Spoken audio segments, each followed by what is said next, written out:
నమస్తే, welcome to T five మరునేత్రం. రచ్చలేపిన ఐబొమ్మ రవి తెలుగు సినిమా ఇండస్ట్రీని తిప్పలు పెట్టిన ఐబొమ్మ రవి అరెస్ట్తో సినీ పెద్దలైతే చాలా హ్యాపీగా ఉన్నారు. అలాగే ఐబొమ్మ రవి అరెస్ట్ పైన మీమ్స్ ఏమైనా చేసినా సరే, మద్దతుగా ఎవరైనా పోస్టులు పెట్టినా సరే చర్యలు ఉంటాయి అని సజ్జనార్ గారు హెచ్చరించినా సరే ఐబొమ్మ రవికి సోషల్ మీడియాలో విపరీతమైన మద్దతు, విపరీతమైన సపోర్టు. నిన్న మరోనేత్రంలో కూడా ఈ ఐబొమ్మకు సంబంధించి ఆ రవి ఏం చేశాడు, పోలీసులు ఎలా పట్టుకున్నారు, అసలు తెలుగు సినిమా ఇండస్ట్రీ పరిస్థితి ఏంటి అనేది ఒక వీడియో చేశారు. దానిపైన కూడా చాలామంది రవికి మద్దతుగానే కమెంట్స్ పెట్టారు. అంటే దాదాపుగా సోషల్ మీడియాలో ఒక 90% మంది రవికే మద్దతుగా నిలుస్తూ ఉన్నారు. ఇది ఆశ్చర్యకరం. బాబు 50 లక్షల మంది డేటాని రవి దొంగిలించాడు మీకు పైరసీ సినిమాలు చూపిస్తూ. ఆ డేటాని థర్డ్ పార్టీకి అమ్మేశారు. ఎప్పుడైనా మీ డిజిటల్ అరెస్ట్ జరగవచ్చు, మీ మొబైల్ హ్యాక్ కావచ్చు, మీ వివరాలు, మీ వ్యక్తిగత వివరాలు వాడేసుకుని అవకతవకలకి పాల్పడవచ్చు, మీరు ఇరుక్కోవచ్చు, నష్టపోవచ్చు అని చెబుతున్నా కూడా అబ్బెబ్బే అదేమి లేదు, ఇమ్మడి రవికే మా మద్దతు అని శివాజీ సినిమాలో కొన్ని బిట్లు ఉంటాయి, రజనీకాంత్కి సంబంధించిన కొన్ని సీన్స్ ఉంటాయి, అవి ఠాగూర్ సినిమాలో సీన్లు ఇవన్నీ పెట్టి విపరీతమైన మీమ్స్, వీడియోలు, పోస్టులు పెడతా ఉన్నారు. రకరకాలు. అంటే రవి అరెస్ట్ని సపోర్ట్ చేసేవాళ్ళు ఉన్నారు, ఎస్ చేయాల్సిందే, పైరసీ నుంచి తెలుగు సినిమా ఇండస్ట్రీని రక్షించాల్సిందే అని చేసేవాళ్ళు ఉన్నారు. బట్ అంతకి డబుల్ త్రిబుల్ రవికి మద్దతుగా నిలుస్తున్న వాళ్ళు కూడా ఉన్నారు. ఎందుకు? నేను మళ్ళీ చెప్తా ఉన్నా, అతను ఖచ్చితంగా నేరం చేశాడు, అతను ఖచ్చితంగా నేరస్తుడు, ఆ నేరానికి సంబంధించి అతనికి శిక్ష పడాల్సిందే, అందులో ఎలాంటి సందేహం లేదు. చిన్నదైనా పెద్దదైనా నేరమే, నేరస్తుడే. నేరస్తుని సపోర్ట్ చేసే సమాజం మనకు అక్కర్లేదు. కానీ ఇమ్మడి రవికి ఎందుకు ఇంత మద్దతు పెరుగుతూ ఉంది? అతను ఏమైనా సమాజసేవ చేశాడా, సంఘ సంస్కర్త అంటే కాదు. ఓటీటీ ప్లాట్ఫామ్లో సినిమాలు ఇవన్నీ కూడా డౌన్లోడ్ చేసి వాటిని హ్యాక్ చేసి తన ఐబొమ్మ, బప్పం టీవీ వీటిల్లో అప్లోడ్ చేశాడు అనమాట. మీరు ఆ సైట్లోకి వెళ్ళి మీరు సినిమా చూడాలంటే కొన్ని వివరాలు ఇవ్వాల్సి ఉంటుంది, మీ వ్యక్తిగత వివరాలని చోరీ చేసాడు. ఇది బట్ అయినా కూడా రవికి ఎందుకు మద్దతు పెరుగుతుందంటే, ఒకసారి మాట్లాడుకుంటే మొదటి అంశం ఏంటంటే సినిమా టికెట్ల రేట్లు. ముఖ్యంగా మల్టీప్లెక్స్ల్లో సినిమా టికెట్ ఒక రేటు, తినుబండారాలు, కూల్ డ్రింక్స్ ఇవన్నీ ఒక రేటు. ఒక కుటుంబంతో భార్యాభర్త 2 పిల్లలు సినిమాకి వెళ్ళాలి అంటే సినిమా ప్లస్ అక్కడ తినుబండారాలు ఖర్చు కలిపి ఈజీగా 3,000 అయిపోతూ ఉంది. ఓ నెలకి ఒక 25,000, 20,000, 30,000 సంపాదించే ఆ కుటుంబం ఒక 3-4 వేలు ఒక సినిమా ఖర్చు పెట్టాలంటే కొంచెం కష్టమే కదా. అందుకనే ఓటీటీలకు ఆదరణ పెరగడానికి కారణం ఏంటంటే సినిమా రేట్లు, సినిమా హాల్లో తినుబండారాల రేట్లు ఆకాశాన్ని అంటడంతోనే ఓటీటీలకు ఆదరణ పెరిగింది. సినిమా వాళ్ళే చెప్తూ ఉంటారు కదా, మాకు తగ్గిపోయింది ఓటీటీలు వచ్చాక, సినిమాకి రావడమే జనం గగనమైపోయింది, బాగుంది సినిమా టాక్ వస్తేనే థియేటర్కి వస్తున్నారు తప్పించి యావరేజో ఇంకోటో మినిమం గ్యారంటీ అంటే మాత్రం ఎవరు కూడా రావడం లేదు. ఎంత పెద్ద హీరో సినిమా అయినా సరే, ఒకవేళ హిట్ టాక్ వచ్చినా సరే ఒక వారం రోజులు, ఒక 10 రోజుల పాటే కలెక్షన్లు, అంతకుమించి లేదు. చిన్న సినిమా చచ్చిపోతూ ఉంది. ఇలాంటి వ్యాఖ్యలన్నీ కూడా మనం సినిమా ఇండస్ట్రీ నుంచి చూస్తూ ఉంటాం. కానీ నిన్న దిల్ రాజు గారు మరి కొంతమంది ఏమైనా పెడతా ఉంటారు అంటే, సరే వాళ్ళు 100 కోట్లు పెట్టి సినిమా తీస్తూ ఉన్నారు, టికెట్ల రేట్లు 500, 600, 1000, 1500 పెడతా ఉన్నారు, మిమ్మల్ని ఎవరు చూడమన్నారు, మిమ్మల్ని ఎవరు బలవంతం చేశారు అని కూడా మాట్లాడుతూ ఉన్నారు. నిజమే, నీకు ఇష్టమైతే చూడు, డబ్బులుంటే చూడు, లేదంటే లేదు, ఎవరు బలవంతం చేయట్లేదు కదా, పోతే ఆ నిర్మాత నష్టపోతాడు. కానీ ఇక్కడ ఒక అంశాన్ని గమనించాలి, చాలా అతి తెలివనమాట ఇది. సినిమా అనేది మన ఇండియన్స్కి కానీ లేదంటే ముఖ్యంగా తెలుగు వాళ్ళకి కానీ ఒక ఎమోషన్, ఖచ్చితంగా ఎమోషనే. మన రోజువారీ జీవితంతో సినిమా కూడా ముడిపడి ఉంది. ప్రధాన వినోదం ఏదైనా ఉంది అంటే సగటు తెలుగు వాళ్ళకి, ఇండియన్స్కి ఎవరికైనా సరే ప్రపంచవ్యాప్తంగా సినిమానే. సినిమా అనేది ఒక ఎమోషన్ కన్నా కూడా ఒక వ్యసనం అనొచ్చేమో, వ్యసనం. అది వాళ్ళకి తెలుసు. అందుకని ఎవరు చూడమన్నారు, ఎవరు రమ్మన్నారు అంటారు, వెళ్లకుండా ఉండలేరు.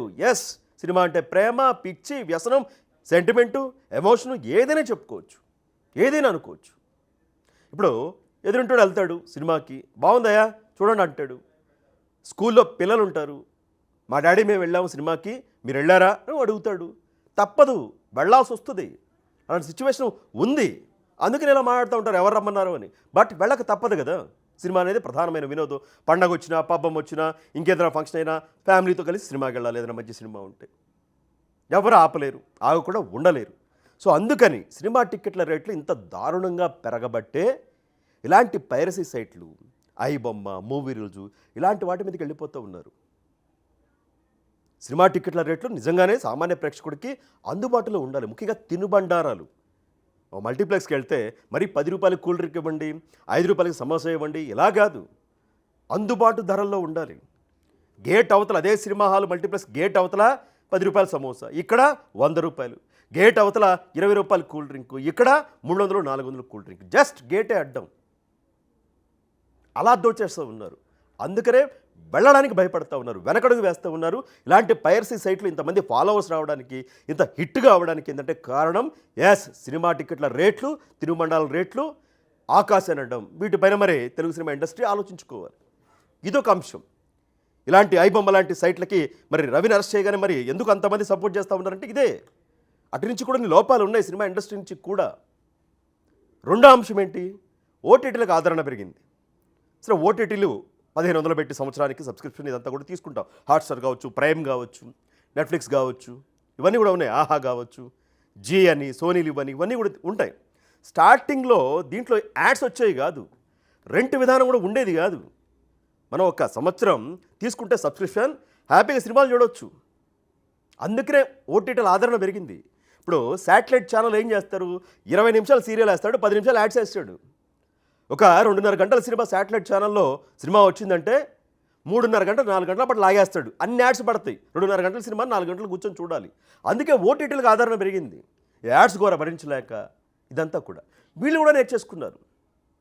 నెట్ఫ్లిక్స్ లేదనుకోండి, ప్రైమ్ ఏదైనా కొత్త సినిమా వచ్చిందంటే రెంట్ విధానం అని పెట్టేస్తూ ఉన్నారు. అంటే వీళ్ళకి 1500 నెలకి సంవత్సరానికి కట్టిందే కాక మళ్ళీ రెంట్ పద్ధతి అంట. 300, 400, 500 పెట్టి ఆ సినిమా చూడాలి. ఇదేంటిది? నేను సంవత్సరానికి 1500 పెట్టి ఎందుకు తీసుకున్నాను? సినిమాలు వస్తాయని, కొత్త సినిమాలు వస్తాయని. అంతేగాని రెంట్ కాదు. అదొక దోపిడీ, దారుణమైన దోపిడీ. మళ్ళీ ఏం చేశారు? యాడ్స్ ప్లే చేస్తూ ఉన్నారు అన్నింటిలో కూడా. హాట్స్టార్లో వస్తూ ఉంది, ప్రైమ్లో వస్తూ ఉంది, జీలో వస్తూ ఉంది. యాడ్స్ మధ్యలో శాటిలైట్ ఛానల్కి ఓటీటీకి తేడా లేకుండా పోయింది.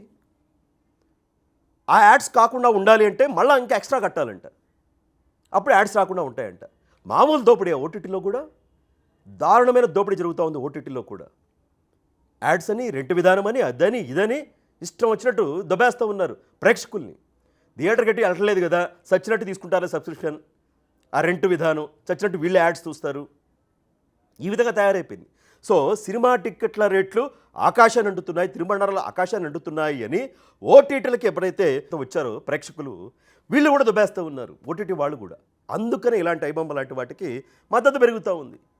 సినిమా థియేటర్లు అలాగే ఉన్నాయి, మల్టీప్లెక్స్లు, ఓటీటీలు అలాగే ఉన్నాయి. దోచుకోవడమే పని. సినిమా అనే ఎమోషన్ని దోచుకోవడమే పని, ప్రేక్షకుడిని దోచుకోవడమే పని. అదేంటి ఎవరు చూడమన్నారు, ఎవరు తీసుకోమన్నారంటే చెప్పే కదా, వ్యసనం, ఎమోషన్ తప్పదు. అది వాళ్ళకి తెలుసు. వీళ్ళు చూడకుండా ఉండలేడు, వీడు రాకుండా ఉండలేడు. భార్యో పిల్లలో ఎవరో ఒకళ్ళు అడుగుతారు, తప్పదు, తీసుకెళ్ళాలి మరి. సో ఇట్లా ఓటీటీలు, సినిమా థియేటర్లు ఇలా ఉండబట్టే ఐబొమ్మ లాంటి రవి, అరే మీ డేటా చోరీ చేశాడరా బాబు, ఎప్పుడైనా డిజిటల్ అరెస్ట్ జరగవచ్చు, ఆ డేటా వాడిని నేనేమైనా చేయొచ్చు అన్నా సరే, లేదు ఐబొమ్మ రవికే మా మద్దతు అని.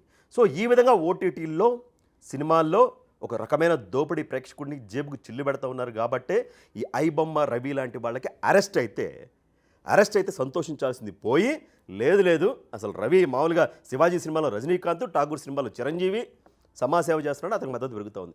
ఆ మద్దతు ఎందుకు పెరుగుతుందో కూడా సినిమా వాళ్ళు ఆలోచించాలి. ఎందుకు పెరుగుతూ ఉంది? సినిమా ఇండస్ట్రీ పెద్దలు సజ్జనార్ గారితో కలిసి ప్రెస్ మీట్లో పాల్గొన్నారు.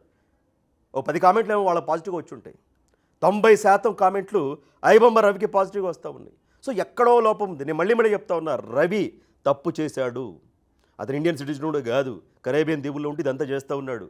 ప్రహ్లాద్ కుమార్ అని పేరు మార్చుకున్నాడు, అక్కడ ఏదో ఒక దేశం సిటిజన్షిప్ తీసుకున్నాడు. నెదర్లాండ్స్, స్విట్జర్లాండ్, అమెరికా, ఫ్రాన్సు, పెద్ద సర్వర్లో పెట్టేసి ఒక వ్యవస్థనే చాలామంది కొంతమంది చెప్తా ఉన్నారు, మన ఆర్మీలోనూ, ఇంటెలిజెన్స్లోనూ అలాంటి చోట ఇతను సేవలు వినియోగించుకుంటే బాగుంటుంది. ఇంత మంచి హ్యాకరా, ఉగ్రవాదులు హ్యాక్ చేస్తూ ఉన్నారు కదా, వాళ్ళకి కౌంటర్ ఇలాంటి వాళ్ళని ఉపయోగించుకోవాలి కదా అని. సో తెలివి జ్ఞానం ఉంది, బీఎస్సీ కంప్యూటర్స్ చేశాడు వైజాగ్లో, ఆంధ్ర యూనివర్సిటీలో. బట్ దాన్ని రాంగ్ రూట్లో పెట్టాడు.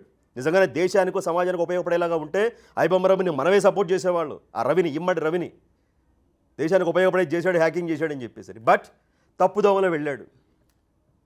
ఇప్పటికే చెప్తా ఉన్నా అతను అరెస్ట్ సమర్థించట్లా. బట్ రవి అరెస్ట్ తర్వాత ఇన్ని మీమ్స్ అతనికి సపోర్ట్ ఎందుకు వస్తూ ఉందో కూడా ఈ ఓటీటీ ప్లాట్ఫామ్లో ఆ సినిమా వాళ్ళు ఆలోచించుకుంటే మంచిది. ముఖ్యంగా మూవీ రూల్స్ వాళ్ళైతే సినిమా థియేటర్లో ప్రింట్ పెట్టేస్తూ ఉన్నారు. ఐబొమ్మ కన్నా ఇంకా డేంజర్ మూవీ రూల్స్. ఇతనాన్న కూడా ఓటీటీలు తస్కరించి హెచ్డీ ప్రింట్లు పెడుతున్నాడు. బట్ వాళ్ళైతే థియేటర్లోనే పెట్టేస్తూ ఉన్నారు. సో చాలా డేంజర్ మూవీ రూల్స్. మరికొన్ని ఏవో వెబ్సైట్లు ఉన్నాయి, వాటిపైన కూడా పోలీసులు కఠినమైన చర్యలు తీసుకోవాలి. తీసుకునే ముందు సినిమా వాళ్ళు కూడా ఈ తినుబండారాలు క్యాంటీన్లో దోపిడీ మాత్రం ఒకసారి ఆలోచించుకోవాలి. అవి కూడా కొంతమంది నిర్మాతల చేతుల్లోనో కొన్ని డిస్ట్రిబ్యూషన్ సంస్థల చేతుల్లో ఉన్నట్లుగా బయట ప్రచారం ఉంది. థియేటర్లు, ఆ క్యాంటీన్లు, వీళ్ళకి టికెట్ మీద తక్కువ, క్యాంటీన్ల మీద లోపల సినిమా హాల్లో ఎక్కువ వీళ్ళు జేబుకు చిల్లి పెట్టేస్తారు అని చెప్పేసి. సో ఈ వీడియో పైన ఐబొమ్మ రవి అరెస్టు, అతనికి సోషల్ మీడియాలో ఈ మద్దతు, సినిమా ఇండస్ట్రీలో వ్యవహారాలపైన మీ అభిప్రాయాన్ని కూడా కమెంటర్లో తెలియచేయండి.